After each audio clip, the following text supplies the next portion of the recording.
The galaxy was full of light, but John Eric felt only darkness. He sat inside a cage made of cold alloy, carried through the endless void on a Serath warship. Around him were creatures from dozens of alien species, all of them staring at him as if he were something rare and strange. And he was. John was the last confirmed human alive. Centuries ago, humans had spread across the stars. They had fought, traded, and built colonies on faraway worlds. But humanity's pride had also made enemies. The united alien coalitions, led by the Serath Empire, had clashed with Earth's fleets in terrible wars. Slowly, humans were beaten back. Their planets burned, their armies crushed. At last, Earth itself had fallen, and most of his people with it. John had survived battle after battle. He had seen entire cities turn to ash. He had watched comrades die beside him. Yet somehow he always walked away. Now, after years of running and hiding, he had finally been captured. The Serath soldiers treated him not as a warrior, but as a trophy. They dragged him into the great chamber of their queen's palace, deep within a city that rose like crystal towers under alien suns. The chamber was vast, filled with banners, glowing light, and the voices of thousands of alien courtiers. At the center stood Queen Velara. She was tall, her body lithe and strong, covered in scales that shimmered like silver. A crown of living crystals grew from her brow, glowing faintly with energy. Her eyes were sharp, intelligent, and heavy with command. The Serath bowed to her as she entered, but John did not.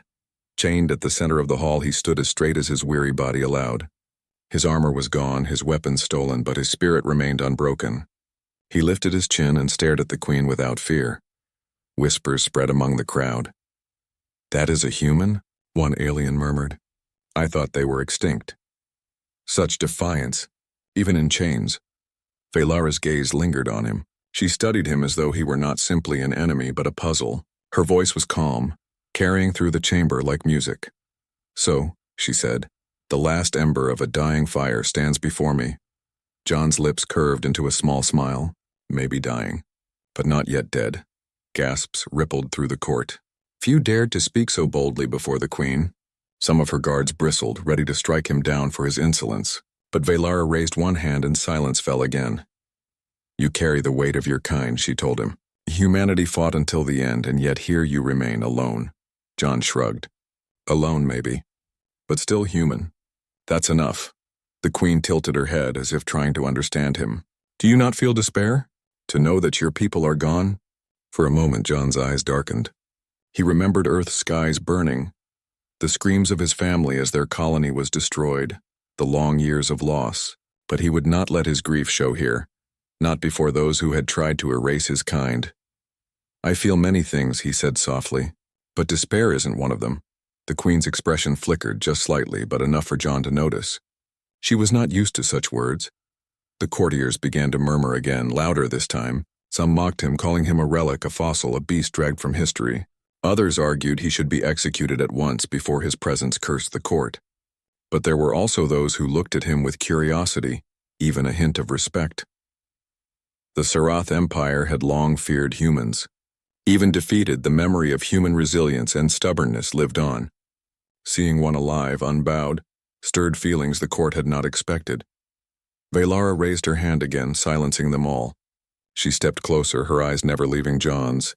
"Tell me, human," she said, "why did your kind fight us knowing you could not win?" John chuckled, though his throat was dry. "Because we don't measure life in victories and losses. We measure it in standing our ground no matter the cost." The words hung in the air like fire. For the first time in years, John felt something stir in his chest. Not hope exactly, but a reminder that even if he was the last of his people, he could still be their voice. The queen studied him for a long moment. Then she turned to her court. "Leave us," she commanded. The courtiers hesitated, but none dared disobey. One by one, they filed out of the chamber, leaving only a few guards behind. The hall grew quiet, the echo of their footsteps fading into the distance. Velara looked back at him. "You are unlike any prisoner I have seen, and you are unlike any queen I expected," John replied. For a heartbeat, silence stretched between them. Two survivors of opposite worlds, bound by circumstance, staring at one another in the vastness of a galaxy that had tried to erase one side forever. At that moment, neither could guess what fate was waiting. John Eric was still a prisoner. still the last of his kind. But already something had shifted. Days passed in the glowing halls of the Serath Palace, and John began to understand more about his surroundings. He was allowed out of his cage now, though always under guard. He moved through corridors lined with luminous crystals, passing alien citizens who stared at him with awe, fear, or curiosity. No one had touched him without the Queen's order, and for the first time in months he felt a faint sense of safety. But it was fragile. The Serath were a proud and disciplined people. Every action, every word, every gesture had meaning, and yet John noticed that despite their order there was tension in the air. Whispers followed him everywhere, eyes tracking his every step. It was as if the palace itself held its breath whenever he moved. Velara had summoned him to a council that would include dozens of alien leaders from across the Empire. John walked into the chamber, chained lightly at the wrists, not as a prisoner but as a participant. The council's great hall was enormous, with ceilings that seemed to stretch into the sky, glowing banners floating mid-air, and emissaries from dozens of worlds seated in ceremonial ranks. At the center, Queen Velara stood on a raised platform. Her presence was commanding, yet she moved with grace. John could feel the quiet power radiating from her. Power not of strength alone, but of intellect, influence, and the loyalty of her people. The council began. Aliens spoke in languages John could barely understand. Translators hovered nearby, converting the sounds into words he could grasp. Reports of border disputes, planetary rebellions, and trade negotiations filled the room. He sat quietly, listening, aware that the eyes of every council member occasionally flicked toward him. Some watched him with thinly veiled disdain, seeing a human as little more than a relic of a species long extinct. Others studied him with fascination. One Serath diplomat leaned forward, whispering to a companion, "Can you believe she keeps him here? After all humans have done?" "Perhaps," replied the companion. "It is not weakness. Maybe curiosity." John did not care what they thought. He had survived worse than suspicion and hatred.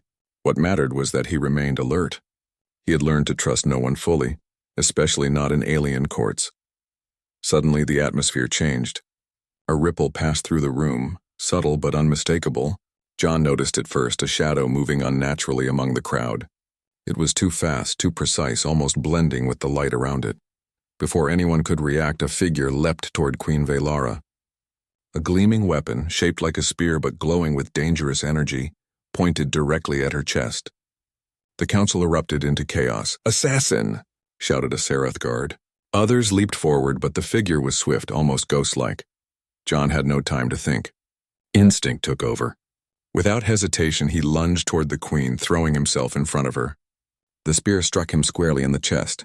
Pain unlike anything he had felt before tore through him, burning, freezing, and crushing all at once. Air left his lungs in a violent gasp. He fell to the ground, coughing blood, but his arms were around the queen, shielding her. She staggered, shocked, her eyes wide, as her guards finally reached the attacker.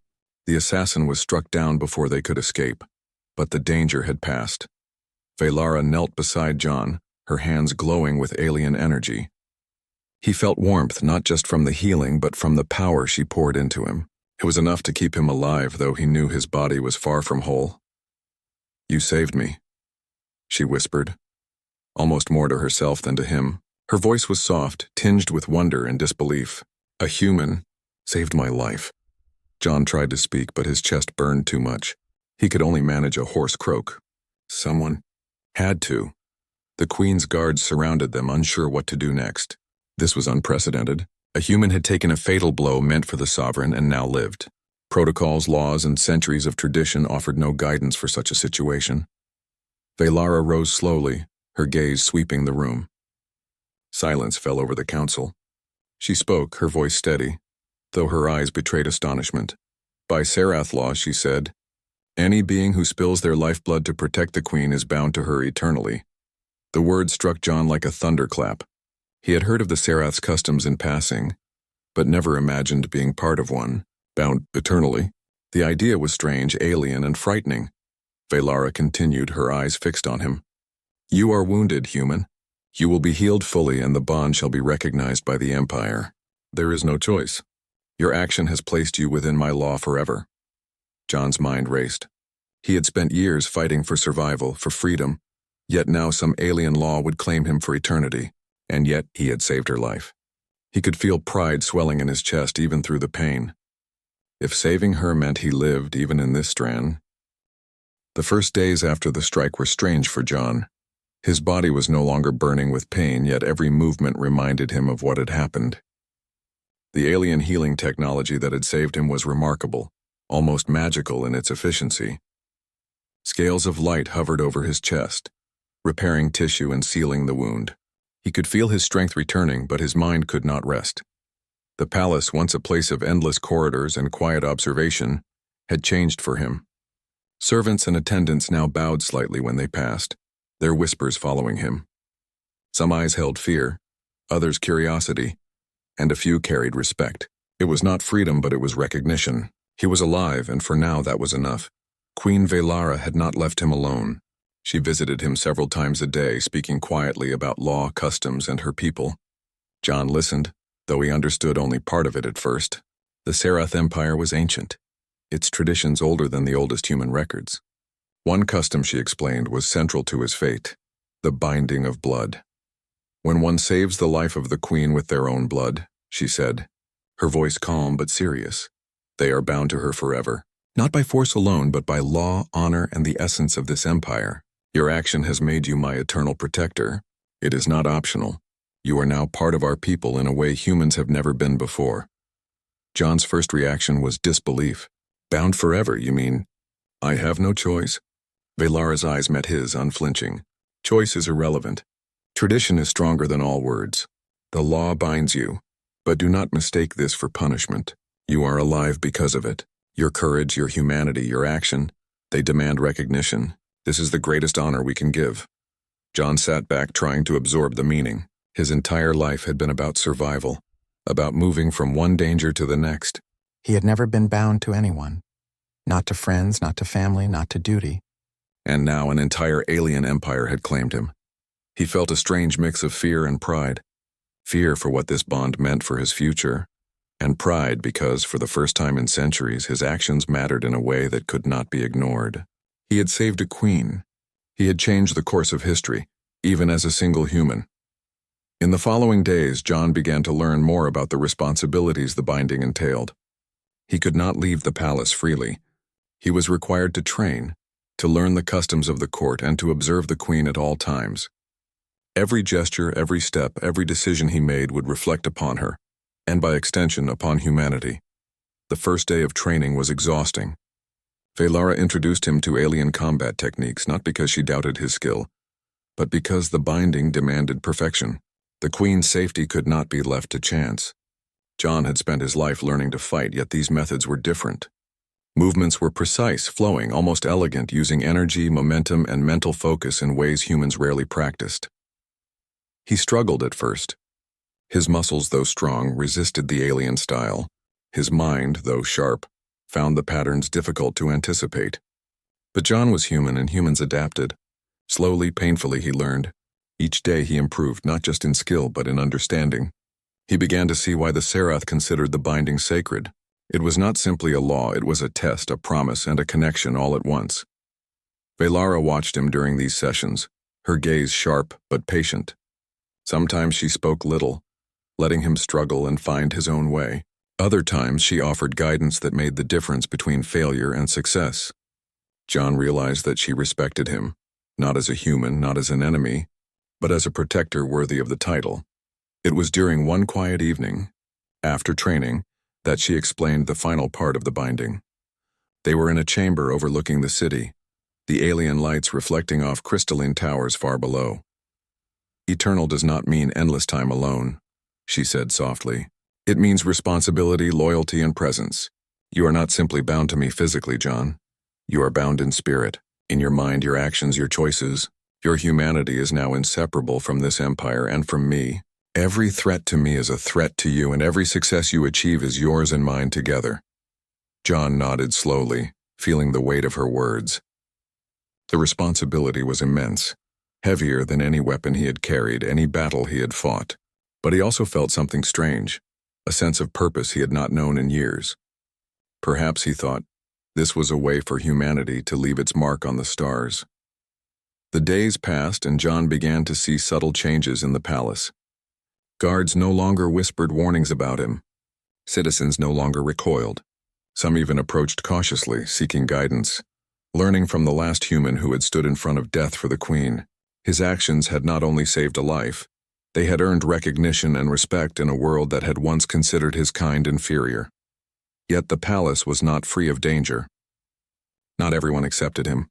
Some council members still argued against his presence, calling him an abomination, a relic, or a threat. They whispered of assassination plots and political manipulations, convinced that the queen's decision would bring ruin. John did not ignore them. He knew that surviving this place would require vigilance, intelligence, and courage. And so he learned. He studied the empire's laws, its politics, and its enemies. He observed the queen, understanding her decisions, her strategy, and her fears. He learned that loyalty was not blind obedience. It was understanding, judgment, and the courage to act when necessary. John also learned more about Velara. She was not simply a ruler. She was a strategist, a protector of her people, and a leader who carried the weight of countless lives on her shoulders. Her decisions were not made lightly, and her patience with him reflected the respect she had for his courage. Slowly, John realized that they were similar in many ways, survivors shaped by war, responsibility, and loss. Weeks passed, and the bond of the binding deepened, not magically, but through action, trust, and shared understanding. John began to feel that perhaps this strange new life was not a punishment. Perhaps it was an opportunity. Humanity had been crushed across the stars, but in saving one queen, John had given it a new beginning, a chance to be remembered. One evening, while standing beside Velara on the balcony of the palace, John looked out at the city, its towers glowing like stars on the ground. He felt a sense of connection, not only to the queen and her empire, but to something larger than himself. "I never imagined this," he said quietly. Velara looked at him, her eyes reflecting the lights of the city. "None of us imagine what fate will bring," she said. "But sometimes the smallest act, an act of courage, a choice made in a single heartbeat, changes everything." John nodded, feeling the truth of her words. He had taken a strike meant to end her life. That act, done instinctively, had bound him forever.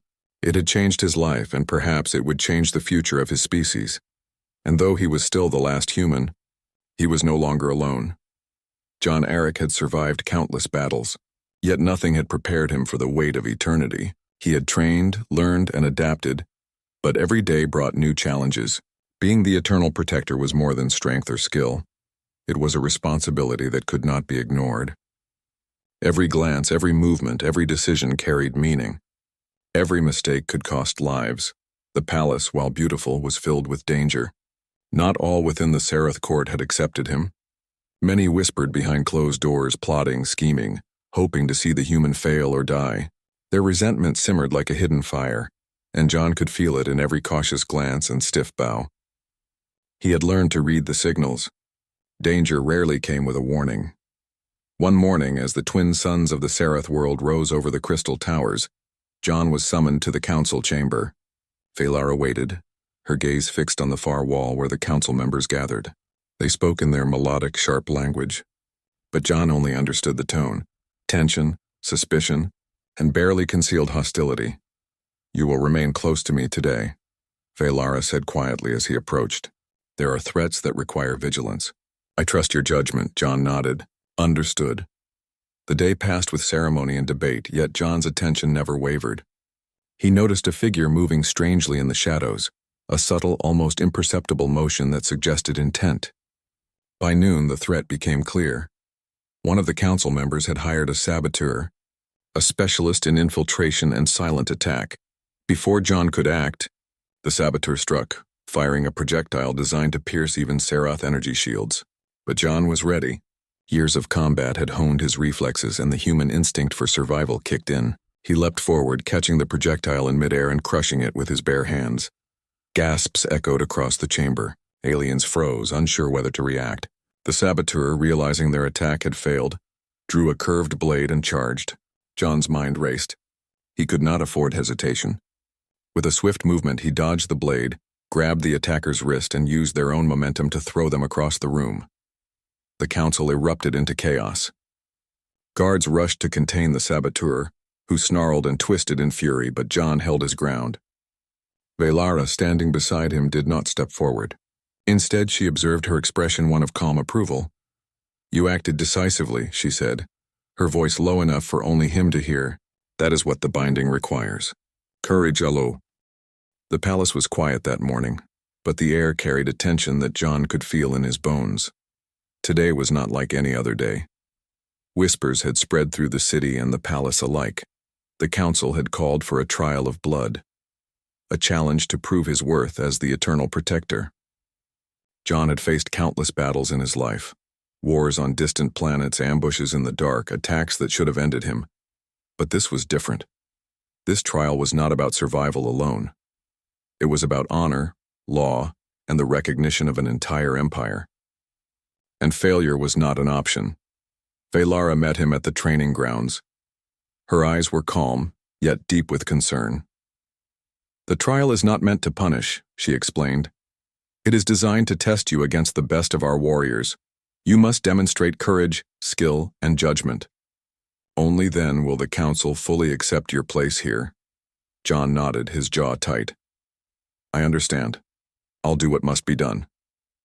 The training grounds were enormous, circular arenas surrounded by high walls and hovering platforms for spectators. Serath warriors, champions of the Empire, were already assembled. They were taller than John, their bodies honed for battle from birth. Their eyes, sharp and calculating, studied him as he entered. The first challenge was announced. A warrior stepped forward armed with a staff that glowed with energy and could cut through steel. John knew he could not match him in raw strength. He had to rely on speed, agility, and cunning, the human traits that had carried him through countless impossible situations. The horn sounded. The warrior lunged. John dodged, rolling across the ground, using the momentum to strike back. He deflected the staff with a piece of broken metal, a trick he had learned in years of improvisation. The crowd gasped as he moved, unpredictable yet effective, countering a force that should have overwhelmed him. One by one, other warriors entered the trial. Each was more skilled, faster, and stronger than the last. Some attacked in pairs, some tried to trap him in strategies John had never seen. But he adapted. He studied their movements, learned their patterns, and struck where they were weakest. The crowd watched in amazement. Many had expected the human to be defeated quickly, a brief entertainment before the council reaffirmed their decision.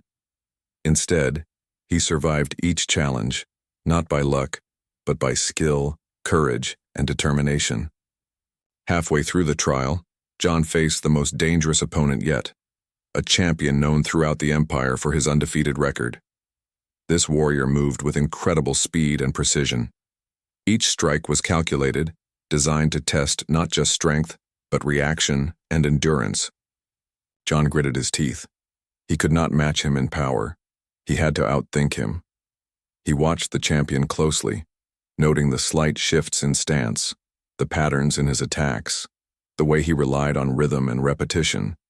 Then, using a combination of feints, quick pivots, and unexpected strikes, John found openings. He moved like water, flowing around the attacks, using the champion's strength against him. When the final blow came, John did not strike recklessly.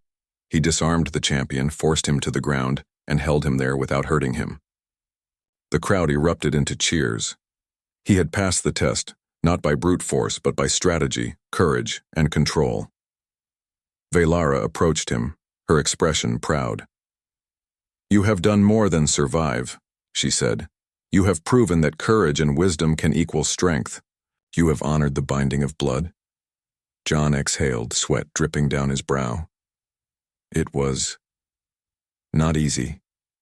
"You have shown what it means to be human," she said, "and what it means to be a protector of this empire. You have earned your place." The council, once skeptical and hostile, now bowed their heads in acknowledgement. Murmurs of approval spread throughout the arena. John realized that his actions had not only secured his position, but had changed the minds of those who had doubted him. Humanity, thought extinct, had left a mark on the galaxy. But the trial had another test, one less visible than combat. John had to prove himself morally and strategically, not just physically.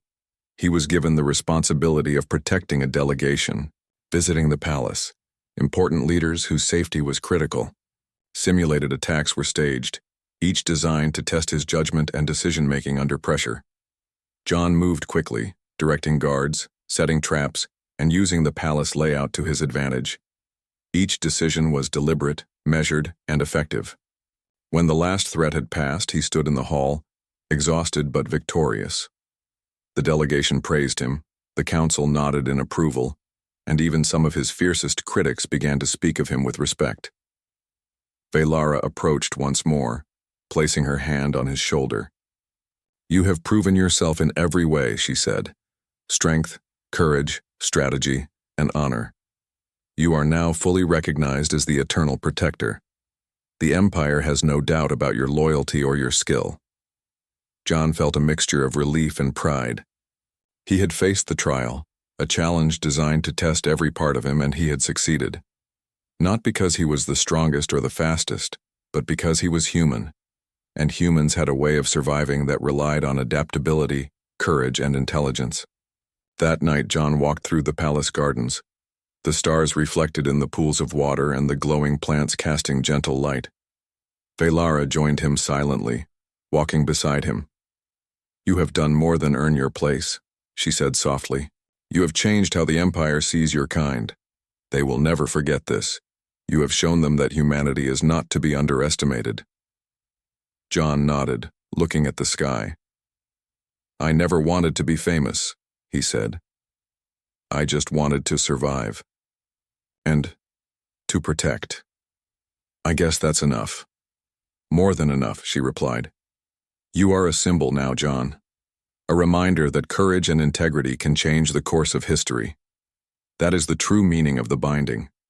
You have fulfilled it." For the first time in centuries, John felt at peace. He had survived battles, betrayal, and the weight of the universe pressing on his shoulders. Now he had proven himself not only to the Serath Empire but to himself. He was no longer just the last human. He was a guardian, a protector, and a symbol of hope. And as the lights of the palace reflected on his face, he understood the truth.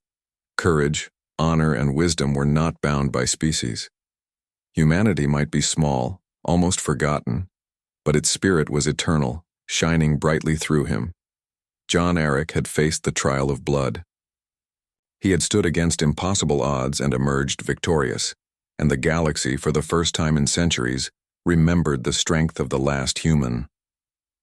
The sun rose over the crystal towers of the Serath capital, painting the city in colors that seemed almost impossible to describe.